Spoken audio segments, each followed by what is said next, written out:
안녕하세요. 요즘 뉴스나 신문을 보면 왜들 그렇게 사람들이 약자를 괴롭히는지 모르겠어요. 직장 상사가 부하를 괴롭히고 친구가 친구를 때리고 부모 자식 간에 폭력이 난무하고 말이지요. 사실 얼마 전까지 저는 이런 이야기를 들으면 남의 얘기라고만 생각하고 왜들 그러나 하고 말았거든요. 그런데 알고 보니 제 딸이 이런 이야기의 피해자일 줄이야 누가 상상이나 했겠어요. 그런데 참 사람 관계라는 게 좁아요. 이렇게 제 딸을 괴롭히던 사람을 그런 자리에서 마주하게 될 줄 누가 상상이나 했겠어요? 제가 그 나쁜 여자 버르장머리를 어떻게 고쳐놓았는지 지금 이야기해 드릴게요. 저는 이제 다 큰 딸과 아들을 둔 50대 후반의 주부예요. 모든 부모가 그렇듯 자기 자식은 다 괜찮아 보이죠. 저도 그래요. 제가 보기에는 나무랄 데 없는 자식들이지요. 특히나 딸은 우리 남편이 첫째이기도 하고 여자아이기도 해서 아주 조심하며 소중하게 길렀지요. 덕분에 우리 딸은 제 속을 한 번도 썩이지 않고 곱게 자라주었어요. 공부도 곧잘해요. 서울에 있는 모여대 유아교육과에 합격했지요.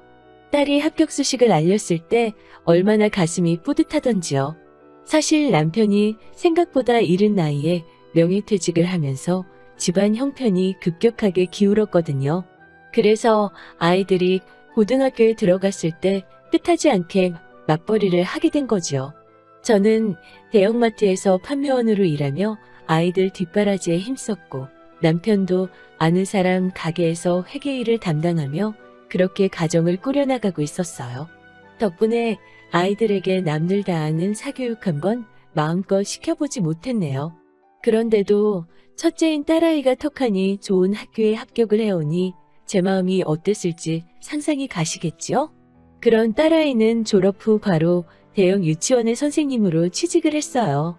제 딸이지만 워낙에 똑부러지고 성실한 성격인데다가 아이들을 워낙 좋아해서 학부모들에게도 동료 선생님들에게도 인기가 좋았지요. 아이들이 엉성한 솜씨로 만들어준 카드를 한 장도 버리지 않고 보관할 만큼 아이들에게 애정이 있던 아이예요. 그런데 본인이 워낙 그 일을 좋아하다 보니 더 잘하고 싶은 욕심이 있었나 봐요. 어느 날 갑자기 유학을 가겠다고 하더라고요.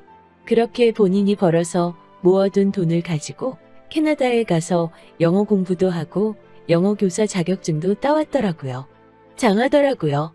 저는 이제 정말 우리 딸은 탄탄대로를 걷겠구나 믿어 의심치 않았지요. 딸애는 제 믿음처럼 돌아오자마자 집 근처에 위치한 대형 유치원에서 근무를 시작했지요.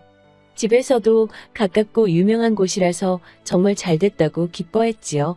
그런데 이곳이 제 딸을 이렇게 망쳐놓을 줄이야. 유치원 원장이라는 여자가 아주 무서운 사람이더라고요. 그 유치원에 출퇴근을 하면서 하루가 다르게 딸아이의 표정이 어두워지더라고요. 몇 번이고 이유를 물어봤지만 그때마다 초점 없는 눈으로 아니야, 아무것도 아니니까 엄마 걱정하지 마 라고만 할 뿐이었죠. 동생인 아들도 누나가 이상하다며 걱정했지만 딸아이는 가족 누구에게도 한동안 무슨 일인지 털어놓지 않더라고요. 마지들이 원래 책임감도 있고 부모 걱정 안 시키려고 하잖아요. 딸애도 그런 마음이었던 것 같아요. 하루는 딸애가 퇴근하자마자 방으로 들어가더니 방문을 걸어 잠그고 나오지를 않더라고요. 답답한 제가 결국 마스터키로 방을 따고 들어가자 딸아이가 방구석에 등을 보이고 앉아서 울고만 있는 거예요. 제가 도대체 무슨 일이냐 묻자 원장이 자기를 어떻게 괴롭히는지 털어놓더라고요. 딸이 한참 아이들을 돌보고 있으면 원장이란 사람이 원장실로 오라고 딸을 호출을 한대요. 그래서 딸이 가서 노크를 하면 몇 번이고 노크를 해도 대답을 안 한다는 거예요. 그래서 살그머니 문을 열면 대답을 안 했는데 왜 문을 여냐면서 생각이 없다고 하더래요. 그래서 다음에는 노크를 했는데 역시나 또 대답이 없어서 가만히 기다렸더니 불렀으면 들어와야지 왜 멍청이 마냥 그러고 서 있냐고 면박을 주더라는 거예요. 그러면서 초등학교 선생님들은 똑똑해서 일을 잘하는데 유치원 선생님들은 애들만 상대하다 보니 지능이 낮아지는 것 같다고 하고 선생님 같은 퇴조거리가 왜 우리 유치원에 필요한지 말해보라는 등의 비인격적 언행을 일삼더래요.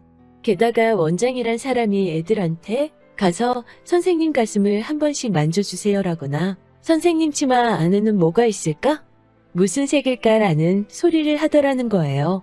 뭣도 모르는 아이들을 데리고 성희롱을 했다는 거지요. 선생님들이 항의를 하자 여자들끼리 있는데 무슨 성희롱이냐며 예민 떨지 말라고 하더라는 거예요.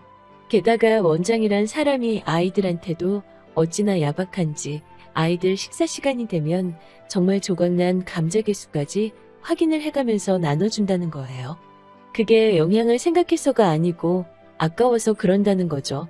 한 번은 딸이 아이들이 부족해한다고 아이들 식단에 좀 더 신경 써야 할 것 같다고 의견을 내자 이 유치원이 네 거냐면서 네가 재료 사고 돈 될 거냐고 길길이 날뛰더라는 거죠. 딸이 무엇보다도 가장 큰 문제라고 보는 건 선생님들이 버젓이 옆방에서 아이들을 지도하고 있는데 외부인을 견학이라는 말도 안 되는 이유로 사람들을 시도 때도 없이 데리고 온다는 거예요. 아이들의 안전 문제도 있고 한데 이렇게 외부인들이 매일같이 드나드니 딸이 걱정이 많더라고요. 게다가 그 사람들 중 하나는 아무래도 원장의 애인 같다고 하더라고요. 남편이 아닌 걸 전 직원이 뻔히 아는데 여보작이라고 부르는 소리가 다른 교실까지 들리는 일도 예산일이고 한 번은 애들 놀이방에서 그 남자가 원장 스커트를 내리는 모습을 본 선생님도 있었다더라고요. 하지만 딸을 포함한 다른 선생님들이 이런 문제를 지켜볼 수밖에 없는 건 유치원이라는 업계가 생각보다 좁아서 잘린 다음에 다른 곳으로 이직하는 게 쉬운 일이 아니라고 하더라고요. 그래서 마음 같아서는 당장이라도 교육청에 이야기하고 싶지만 그럴 수가 없다고 하더라고요. 실제로 딸아이가 그 유치원에서 일을 시작하기 전 한 용감한 선생님이 이 사태를 고발했지만 아무 결실도 없이 뜨뜻미지근하게 흐지부지 끝나고 그 선생님은 결국 다른 유치원으로도 다시 취직하지 못했다는 소문이 있다더군요. 이야기를 듣는데 어찌나 화가 나고 복장이 터지던지요. 당장이라도 쫓아가서 원장이란 여자의 뻔뻔한 낯짝을 한 대 날려주고 싶었지요. 그렇지만 제가 빽이 있는 것도 아니고 집안 형편이 넉넉해서 딸한테 당장 관두라고 말해줄 수도 없었지요. 게다가 아들이 결혼을 앞두고 있었기 때문에 더욱이 딸에게 경제적 지원을 해줄 수가 없었거든요.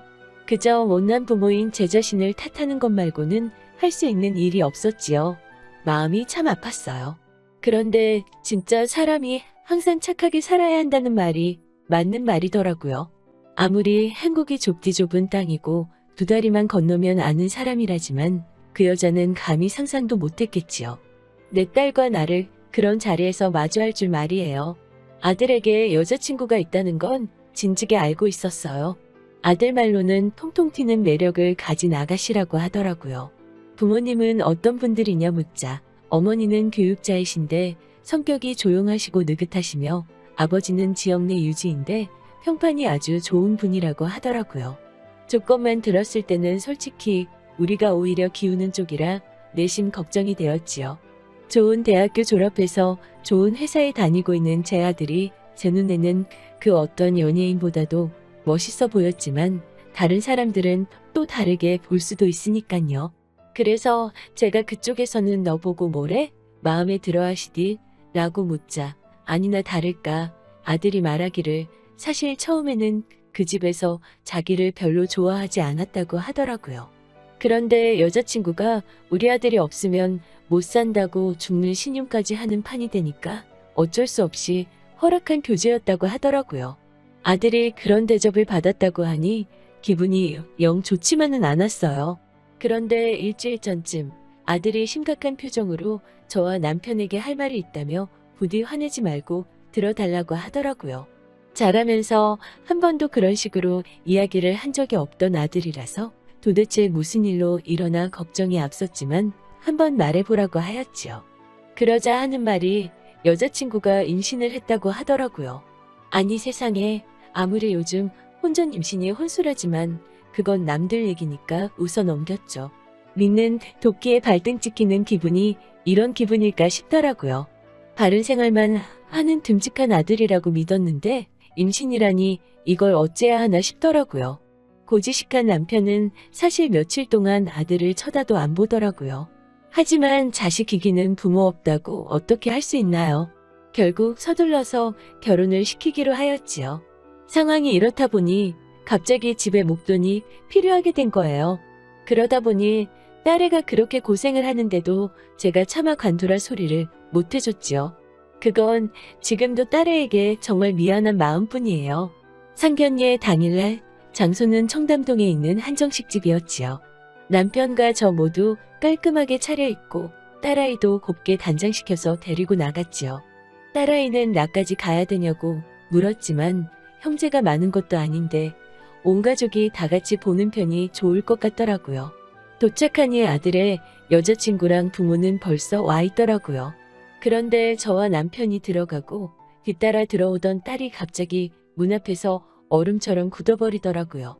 저는 왜 그래? 얼른 들어오지 않고라고 하자 딸이 오들오들 떨면서 들어오더라고요. 그래서 제가 무슨 일이냐고 하자 딸이 제 귀에다 대고서 뭐라고 말을 하더라고요. 그 말을 듣고는 저는 정말이지 하마터면 앞에 있는 테이블을 뒤집어 엎을 뻔했네요. 엄마, 우리 유치원 원장 선생님이야. 저는 순간 귀를 의심했어요. 아니, 저렇게 곱게 차려입은 여편네가 그 여자였다니. 제가 그 여자를 매섭게 노려보자 그 여자도 제 눈을 슬그머니 피하더라고요. 저는 더 이상 얘기할 게 없네요. 가보겠습니다. 라고 냉정하게 말하고 딸의 손을 잡고 자리에서 일어났지요. 그러자 영문을 알리 없는 남편과 아들이 토끼마냥 놀란 눈을 하고는 왜 그러냐며 저를 앉히려고 하더라고요. 저는 그들에게 정신 차려요. 당신 딸, 네 누나를 초죽음으로 몰고 가는 그 원장이란 여자가 저 여자야. 나는 이런 상스러운 집안하고는 사돈 못한다고 말했지요. 딸하고 아들은 우애가 정말 좋은 편이거든요. 아들은 여자친구를 한번 쳐다보고는 연락하겠다는 말을 남기고는 우리와 함께 자리를 일어나더라고요. 뒤이어 여자친구의 울음소리가 들려오니 마음이 안 좋기는 하더라고요. 그래도 어쩌겠어요. 집에 돌아온 우리는 서로 아무 말도 못하고 그렇게 몇 시간을 있었지요. 남편과 저도 깊은 한숨만 내쉴 뿐이고 아들은 왜인지 모르게 지 누나한테 사과를 하고 있고 딸도 이러지도 못하고 저러지도 못하고 있었지요. 자기 때문에 동생이 결혼을 못할 수도 있다고 생각하니 미안한 마음도 들었을 것이고 하지만 그런 원장과 한 가족이 된다고 생각하니 얼마나 소름이 끼쳤겠어요. 그렇게 딸은 그 이튿날 출근도 못하고 방에만 있더라고요. 도대체 얼마나 질려버렸으면 저러나 싶어서 울화가 치미는데 그 원장이란 여편네가 전화를 해왔더라고요. 제가 전화를 받자 민준이 어머님 되시나요? 라고 조심스럽고 깍듯하게 말을 하더라고요. 저는 본능적으로 그 원장이라는 걸 알아차렸죠. 누구시죠?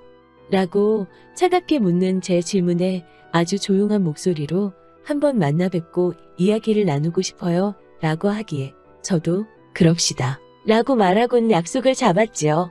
저희 집 근처 카페로 오라고 했더니 손살같이 왔더라고요. 그도 그럴 것이 벌써 임신 10주가 넘었으니 꾀도박도 못하고 낳아야 할 판인데 결혼을 안 시키겠다고 하니 애가 탔겠지요. 제가 도착하자 대뜸 미안하다며 오해가 있는 것 같다고 개소리를 하더라고요. 저는 오해는 무슨 오해요? 우리 딸한테 태주거리 같다고 한 게 오해인가요? 지능이 낮다고 한 게 오해인가요? 우리 딸 치마 속에 뭐가 있나? 무슨 색을 입었나는 왜 궁금하셨어요? 라고 쏘아붙였죠. 그러자 그 여자가 미안하다고 연신 사과를 하는데 그런 말 몇 마디로 저와 제 딸이 받았을 상처가 괜찮을 리 없었지요. 저는 듣자 하니 원장님은 애인도 있으시다면서요. 그런 엄마 보고 자란 며느리는 트럭으로 줘도 싫다고 말했지요. 그러자 입술만 잘근잘근 씹으며 말을 못하더라고요. 기왕 이렇게 된 거 그쪽 남편한테 가서 그쪽이 도대체 어떻게 하고 다니는지 다 말해줘야겠다고 하자 갑자기 아주 손이 발이 되게 빌어대더라고요. 저도 마음이 좋지만은 못했어요. 딸아이를 위해서는 낳는 행동이지만 아들과 아들의 여자친구를 생각하니 어느 선에서 마무리를 지어야 하나 고민이 되더라고요. 저는 그 원장에게 몇 가지를 제안했어요. 일단 원장 자리에서 내려오라고 했지요.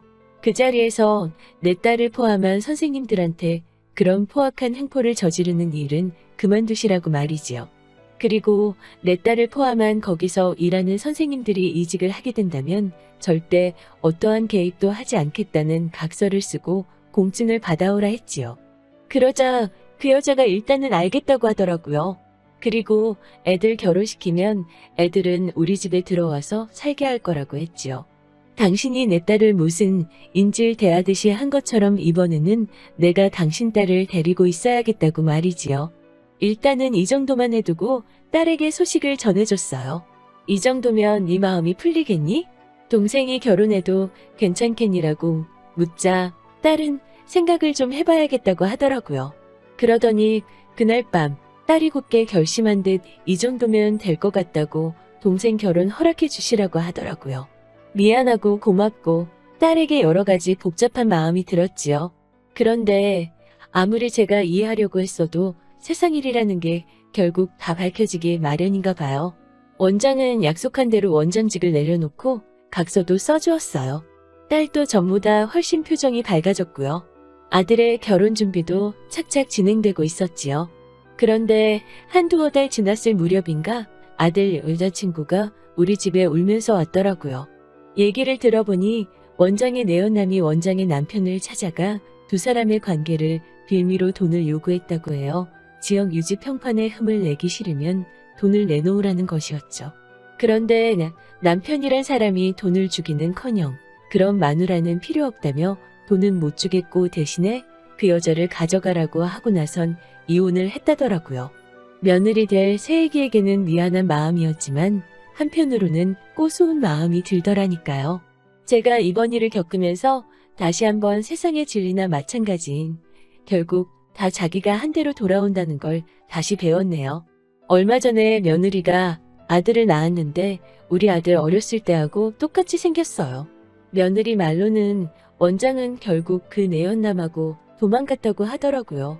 며느리도 이제는 체념한 눈치였어요. 보고 있으면 짠해요. 딸에게는 어찌됐건 엄마는 필요한데 말이지요. 날씨가 많이 따뜻해졌네요. 다들 행복한 봄날 되시고요. 서로서로를 귀하게 여기는 하루 되시길 바래요. 들어주셔서 감사하고요.